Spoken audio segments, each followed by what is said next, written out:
Hello, my friends, and welcome once again to stately Vaughn Manor. Now, today is Wednesday, so it's my graphic novel spotlight day, and today I'll be talking about the X-Men.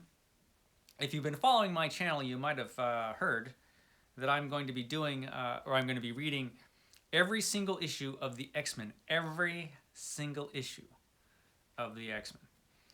It's going to take a little while. There are quite a few issues of the X-Men, but this is the comic that won my read every issue of challenge. I spun the wheel, had a bunch of different comic books on there, and the X-Men won. So I'm going to read every single issue of this comic book. And I thought the best way to do it, in the beginning at least, would be to go epic collection by epic collection. I have the first 7 epic collections of the X-Men. The Epic Collection is a great line of reprints from Marvel Comics where they'll take a big stack of comics and put them all in one volume. And this is the first volume of the X-Men. It has the first 23 issues of the X-Men. And this was some pretty interesting stuff. Now, when I had started this challenge, I thought that I had read like most of this, but it turns out that isn't true. It turns out that I read only the first Marvel Masterworks volume, which I think was 10 issues. So I've read less than half of this. So most of this, what I've read in this volume anyway, was new to me. So that was good. And I had a good time with this. A lot of interesting stuff. The first Epic Collection, this took place 1963 to 1966 is when these comics came out. Originally, the X-Men was bi-monthly. It came out every other month. Eventually, it became a monthly comic. First few issues were written by Stan Lee and illustrated by the great Jack Kirby. And they were doing like 9 million comics at the time. So some of the artwork's a little rough. Some of the writing's a little rough too, to be perfectly honest. And it had the typical thing. If you read these old Marvel comics from the beginning, they have a thing where Stan Lee very often hasn't really figured out the characters yet. He's like that with most of his comics. The exception would be the Avengers, because they're just all characters from other books. Spider-Man would be another character. Spider-Man was pretty much set right from the beginning. But for a lot of comic book series that Stan Lee did, he wasn't really sure on the dynamic of the book. He wasn't sure, how to deal with the characters or where their character arcs were going. He was kind of working his way through it as he was doing it. You can see a lot of that in the X-Men. There's some oddities at the beginning of this series where he hasn't really figured out things yet. It's an interesting series. Now, when they started off the series, I think, because at the time that this was started, the Fantastic Four and the Avengers were both big hits, and they were both teen books, so they needed another teen book, they felt. And Spider-Man was also a big hit, and Spider-Man was a teenage superhero. So they felt like, hey, here's an idea that'll sell a zillion copies. Let's make a whole team of teenage superheroes, and that is what they did. But them being a bunch of teenage superheroes, that turned out to be not the reason that this comic is good. The reason that this comic was good, aside from the characters eventually developing really interesting personalities and the X-Men becoming their whole thing, was that this was a group of misfit superheroes who were mutants. They're all mutants in the X-Men, and mutants are people that are just born with some extra weirdness about them that gives them some extra ability. Extra ability, that's where the X-Men comes in. And so they are, people being what they are, of course, fear them. Mutants are feared and very often hated. So these are the ultimate outsider characters. No matter what they do, most people just hate them. No matter what good they do, people always are super willing to think the worst of the X-Men. That wasn't apparent when the series first started. They're mutants, But the part where they're hated and feared, that's a few issues in. It does come pretty early. Uh, but it does come in some of those early issues. But the first couple issues, they're just a band of teenage superheroes that happen to be mutants, no big deal. And a lot of the characters themselves weren't really set in stone. He hadn't figured out the leader of the X-Men, Charles Xavier, yet. Charles Xavier, who is the super smart guy who was played by Patrick Stewart in the movies. He's in a wheelchair, confined to a wheelchair, but he has terrific mental abilities, and he can take over your mind if he wants to and read your thoughts, as well as a whole host of other convenient superpowers that Stan Lee just made up as he went along. The artwork is a little rough by Jack Kirby's standards, but still pretty good. About halfway through, Werner Roth takes over the artwork. It may be a little over halfway through, but Werner Roth takes over the artwork of this book. And he's actually pretty good. He's definitely more polished than Jack Kirby is in this series. Because Jack Kirby was drawing like a dozen books at this time. He was in high demand, so he was doing the Hulk, and he was doing the Avengers. He was doing who knows what when he was trying to do X-Men. Werner Roth had a little bit more time to polish up his artwork. So it's still mid-60s artwork, but it's good artwork for a mid-60s Silver Age book. So it's good stuff. There are interesting oddities about this book, though. It's very much of its time. You have the different X-Men. You have the Angel, who is the snobby rich kid who happened to sprout wings, and he's the Angel, so he can fly. You've got the Beast, who's just some teenager who can bounce around like a monkey and has giant feet, which he can inexplicably hang from his toes from things.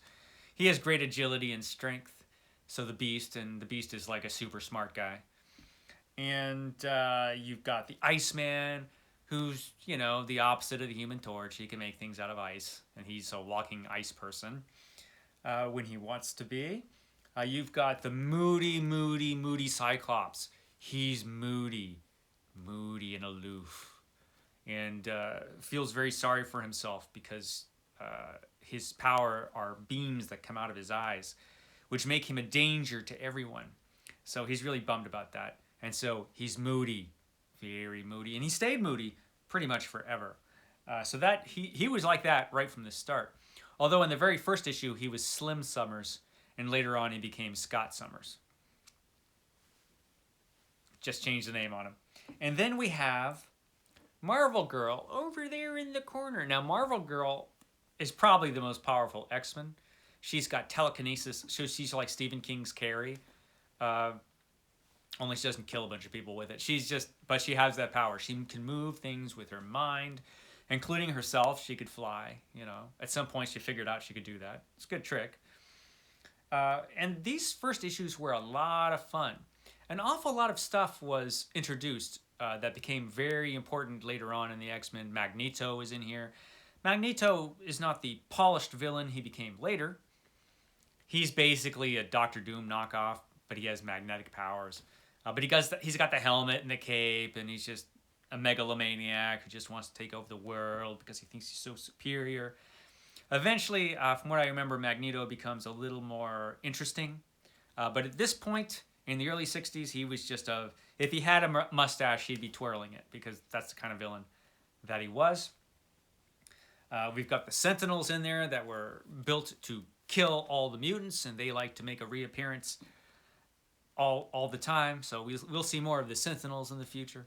The villains might have been a weak point in the early X-Men. They tended to use Magneto and his band of evil mutants over and over and over. I mean, Magneto just keeps popping up over and over again. And really, he never becomes more interesting. But he probably is the most interesting villain, because they've got some lame villains, I have to say, in these early issues of the X-Men. Probably the worst is Lucifer. Lucifer has a great name, but as a villain, he's pretty basic. Turns out he's an alien. Whenever Stan Lee couldn't think of a good character, Stan Lee would automatically go to, an alien who wants to be the beginning of an alien invasion. So Stan Lee did the evil aliens thing over and over and over again, because like if he just had to come up with something real quick, he came up with aliens. So Lucifer was an alien, and he was supposed to be the vanguard of a whole fleet of aliens who never show up because Lucifer's so lame that he screwed everything up in his initial mission. Yeah, but it's great. These early issues of the X-Men, it gets progressively better as it goes along. The personalities of the X-Men, they start to gain a real individual personalities as they go along. You start to care about what happens to these guys. The Beast is probably my favorite. But they're pretty cool characters in this book. I enjoyed the first 23 issues of the X-Men, had a good time with it. Look forward to seeing where it goes. Eventually, of course, this team of X-Men is disbanded and it's replaced by the team that we're more familiar with. Marvel Girl sticks around in her new identity as Phoenix.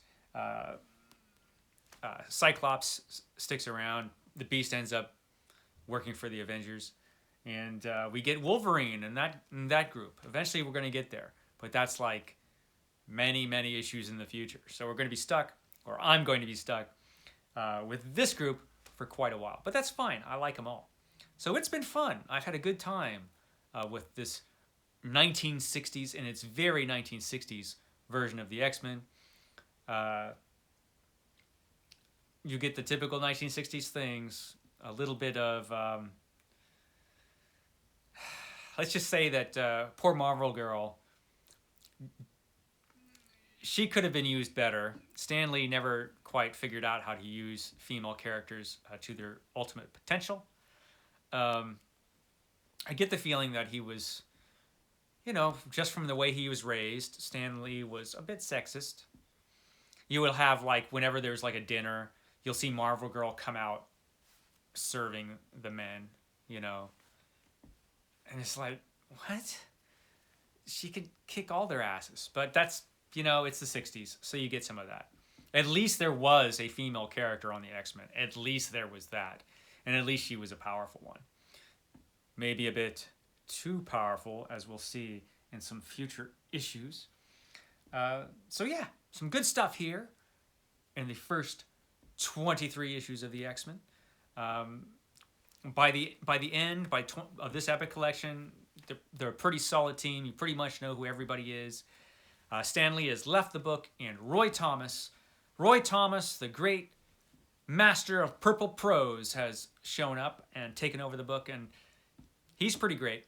I like Roy Thomas a lot. He was still writing as much as he could like Stan Lee at this point, but eventually he becomes himself. But we have that to look forward to. So, good stuff. So yeah, the X-Men. I'm having a good time so far. Once I finish the second X-Men Epic Collection that I'm reading now, I'll get back to you and give you an update. And I'll catch you next week with something entirely different, comic book related. And in a couple days, I should have a review of the book that I'm currently reading, Project Hail Mary, which is great. So I should finish that up in a couple days, I think, and I'll start talking to you about it then. Okay, guys, I'll catch you next time here at Stately Vaughn Manor. Bye, guys.